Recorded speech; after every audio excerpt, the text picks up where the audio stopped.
Deep concern gripped the highest beings of Asgard when news reached them of the disturbing dreams of Baldur, the brightest of the gods.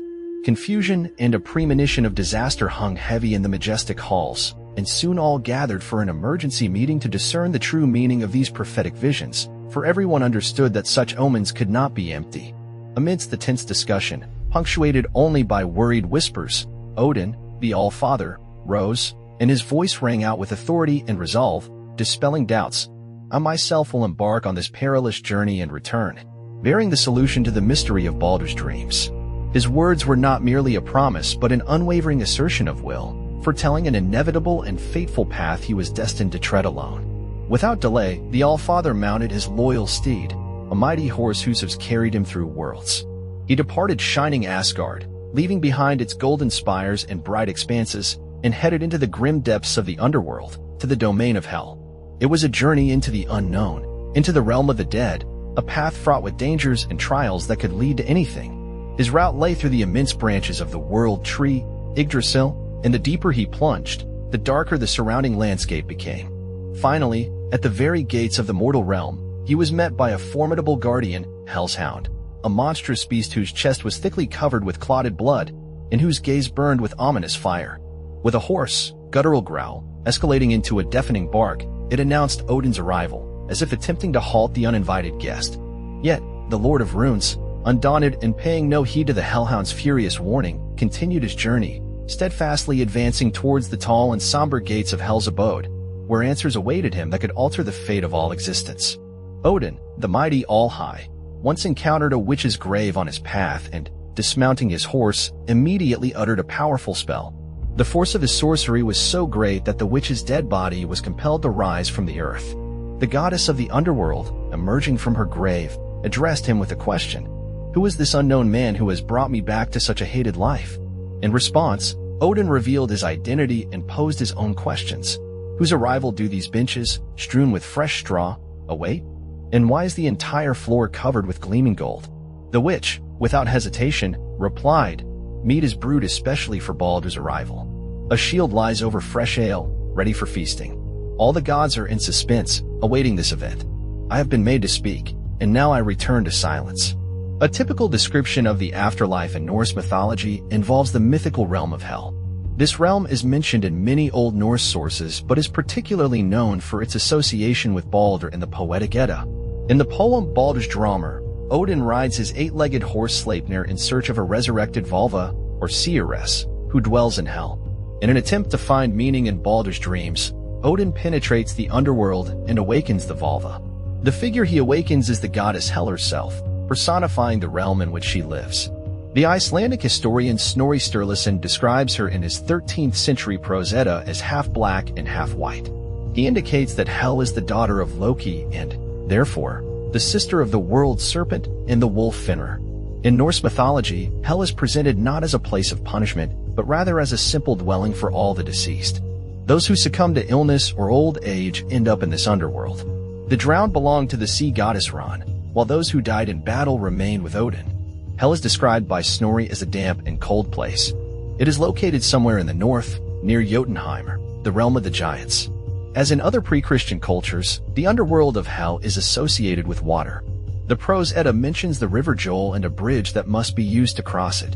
In this source, Odin's son, Hermir, journeys to Hell in search of the now-living Baldur. Departing from Asgard, he rides for 9 nights before reaching the river. Hermir cannot cross the bridge due to the maiden who guards it. Her name is Mgur, and she permits only the dead to cross the river Joel. In the 13th century, the Danish historian Saxo Grammaticus wrote that the dead were said to cross a river of swords to reach the afterlife. This description of Hell's river is a notable piece of evidence for how the Norse may have envisioned the underworld. Although Hell received most of the deceased, the most famous vision of the Norse afterlife is Valhalla, the Hall of the Fallen. The Poetic Edda provides a detailed description of Valhalla in a list of divine abodes found in the poem Grimnismal. According to this source, the hall is supported by spears and covered with shields, armor lies on the benches, and a wolf hangs above the western door. In addition to this poem, Snorri offers his own description of Valhalla. He writes that every day Odin's warriors feast, eating the meat of a magical boar. This boar miraculously regenerates after being eaten, but Odin himself has no need for food. For him, wine serves as both food and drink. Two ravens sit on the Allfather's shoulders, gathering all the news they hear and see. Their names are Hugin and Munin. A goat named Aaron stands on Valhalla's roof and feeds on the leaves of Yggdrasil. The Einherjar, Odin's fallen warriors, drink the mead that Aaron produces endlessly. Valhalla boasts 540 doors. 800 of Odin's Einherjar will stream through each to fight in Ragnarok. In Valhalla, daily battles occur among these warriors, who fight in preparation for Ragnarok. Each day, after they dress, they put on their battle gear. Then they go out into the courtyard and fight each other. They fight all day, but in the evening, they are reanimated and drink with each other. The Eddic descriptions of Valhalla present a true warrior's paradise, a mythical abode for those who died in battle. Dying with a sword in hand, the fallen belong to Odin's Valkyries. These female figures of death decide the fate of fallen warriors. They choose men from among the slain and lead them to Odin in Valhalla. Valkyries are able to intervene in battles and often determine which armies will be victorious. One of the earliest sources about these female heroes is a skaldic poem called Hraftsmal. The poem was composed around 980 by a court poet in the service of King Harald Faireyr. Hraftsmal celebrates King Harald's martial prowess through a conversation between a Valkyrie and a raven. This conversation provides insight into the character of Valkyries in Norse mythology. Let swordsmen listen, while I tell of feats of arms concerning Harald, immeasurably rich. I will recount the words I heard a white-haired, bright-eyed maiden utter as she spoke with a raven. The Valkyrie considered herself wise. Men did not please the aggressive maiden who understood the bird's voice. White-throated and bright-eyed, she greeted the skull-gatherer, sitting on the edge of the cliff. "What is with you, ravens? From where have you flown with bloody beaks at dawn? Flesh hangs from your claws, the stench of carrion emanates from your mouths. I think you spent last night where you knew corpses lie." The gray-feathered brother of the eagle smugly wiped his beak and pondered his reply. "We have followed Harald, son of Halfdan, the young king, since we hatched from the egg." The Valkyrie described in Hraftsmal has fair hair, which is associated with the higher class in Norse society. The poem also states that men did not please her, implying her devotion to serving Odin. Throughout the Norse poems and sagas, Valkyries choose men fallen in battle and lead them to the warrior's paradise, Valhalla.